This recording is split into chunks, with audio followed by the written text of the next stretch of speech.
আসসালামু আলাইকুম ওরহমতুল্লাহ। প্রিয় ভাই ও বোনেরা, কেয়ামতের দিনের কথা মনে হলেই হৃদয় কেঁপে ওঠে।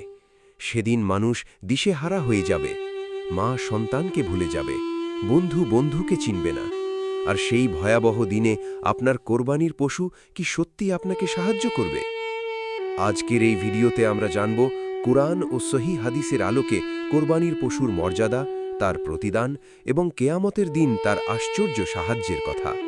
ভিডিওটি শেষ পর্যন্ত দেখুন, কারণ শেষ অংশে এমন একটি আমলের কথা বলবো যা আপনার কোরবানিকে আরও কবুল হওয়ার পথে সাহায্য করবে ইনশাআল্লাহ। কুরবানির আসল উদ্দেশ্য।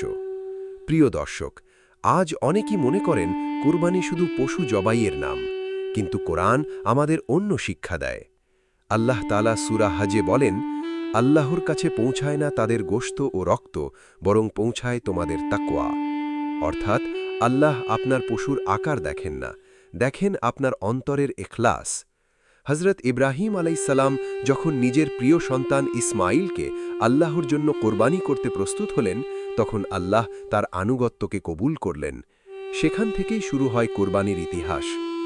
আজ প্রশ্ন হল, আমরা কি শুধু লোক দেখানোর জন্য কোরবানি করছি, নাকি আল্লাহকে সন্তুষ্ট করার জন্য? কুরবানির পশুর মর্যাদা। রসূল সাল্লাল্লাহু আলাইহি ওয়াসাল্লাম বলেছেন, কুরবানির দিন আদম সন্তানের কুমু আমল আল্লাহর কাছে কোরবানি করার চেয়ে বেশি প্রিয় নয়। আরেক হাদিসে এসেছে, কেয়ামতের দিন কোরবানির পশু তার শিং, পশম ও খুর সহ উপস্থিত হবে। সুবহানাল্লাহ! ভাবুন তো, আপনি যে পশুটিকে আল্লাহর সন্তুষ্টির জন্য কোরবানি করেছেন সেটি হারিয়ে যাবে না, বরং কেয়ামতের দিন আল্লাহ সেটিকে সাক্ষী হিসেবে উপস্থিত করবেন। অনেক আলেম বলেন, এই পশু বান্দার নেকির আমলের পাল্লা ভারী করতে সাহায্য করবে। কেয়ামতের দিনের ভয়াবহ অবস্থা। প্রিয় ভাই ও বোনেরা, কেয়ামতের দিন হবে এমন এক দিন যখন সূর্য মাথার একদম কাছে চলে আসবে। মানুষ ঘামে ডুবে যাবে, কেউ হাঁটু পর্যন্ত, কেউ গলা পর্যন্ত ঘামে ডুবে থাকবে। সবাই শুধু বলবে, নফসি নফসি। সেদিন ধন সম্পদ কোনো কাজে আসবে না। আল্লাহ বলেন, সেদিন সম্পদ ও সন্তান কোনো উপকার করবে না, উপকার করবে শুধুমাত্র বিশুদ্ধ অন্তর। এমন কঠিন দিনে ছোট ছোট নেক আমলও বিশাল উপকারে আসবে, আর কোরবানি সেই বড় আমলগুলোর একটি। কোরবানির পশু কিভাবে সাহায্য করবে? অনেক হাদিসে এসেছে, কোরবানির রক্ত মাটিতে পড়ার আগেই আল্লাহ তা কবুল করে নেন। সুবহানাল্লাহ! কেয়ামতের দিন এই কোরবানি হতে পারে নেকির পাল্লা ভারী করার কারণ, গুনাহ মাফের মাধ্যম, আল্লাহর রহমত লাভের উপায়, পুল সিরাত পার হওয়ার সহায়ক। কিছু বর্ণনা এসেছে, মুমিনের কোরবানির পশু পুল সিরাত পার হওয়ার সময় বাহনের মতো সাহায্য করবে। যদিও এ বিষয়ে সব বর্ণনা সমান শক্তিশালী নয়, তবুও আলেমগণ বলেন, কোরবানির আমলের ফজিলত অত্যন্ত মহান। যারা কোরবানি করার সামর্থ্য থাকা সত্ত্বেও করে না, রসূল কঠিন সতর্কবাণী দিয়েছেন, যার সামর্থ্য আছে অথচ কোরবানি করে না, সে যেন আমাদের ঈদগাহের কাছে না আসে। ভাবুন, কত বড় সতর্কতা! আজ অনেকেই মোবাইল বদলায়, দামি কাপড় কেনে, কিন্তু কোরবানির ব্যাপারে অবহেলা করে। কিন্তু কেয়ামতের দিন আফসোস কোনো কাজে আসবে না। কোরবানির প্রতিটি লোমে সওয়াব। এক সাহাবী জিজ্ঞাসা করেছিলেন, হে আল্লাহ রসূল, কোরবানিতে আমাদের কি লাভ? রসূল বললেন, প্রতিটি পশমের বিনিময়ে একটি নেকি। সাহাবীরা বললেন, উলের পশু হলেও? তিনি বললেন, উলের প্রতিটি পশমেও নেকি। সুবহানাল্লাহ!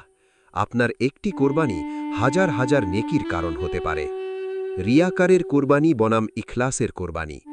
এক ব্যক্তি লাখ টাকার গরু কোরবানি করল, কিন্তু উদ্দেশ্য ছিল মানুষের প্রশংসা। আর এক গরিব ব্যক্তি ছোট একটি ছাগল কোরবানি করল শুধু আল্লাহর সন্তুষ্টির জন্য।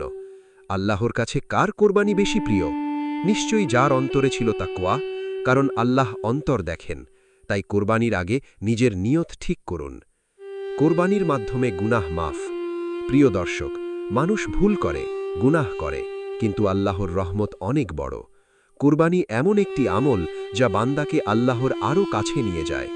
যদি কেউ আন্তরিক তওবা করে, নামাজ পড়ে, হারাম থেকে বাঁচে এবং আল্লাহর সন্তুষ্টির জন্য কোরবানি করে, তবে এই আমল তার আখেরাতের সফলতার কারণ হতে পারে।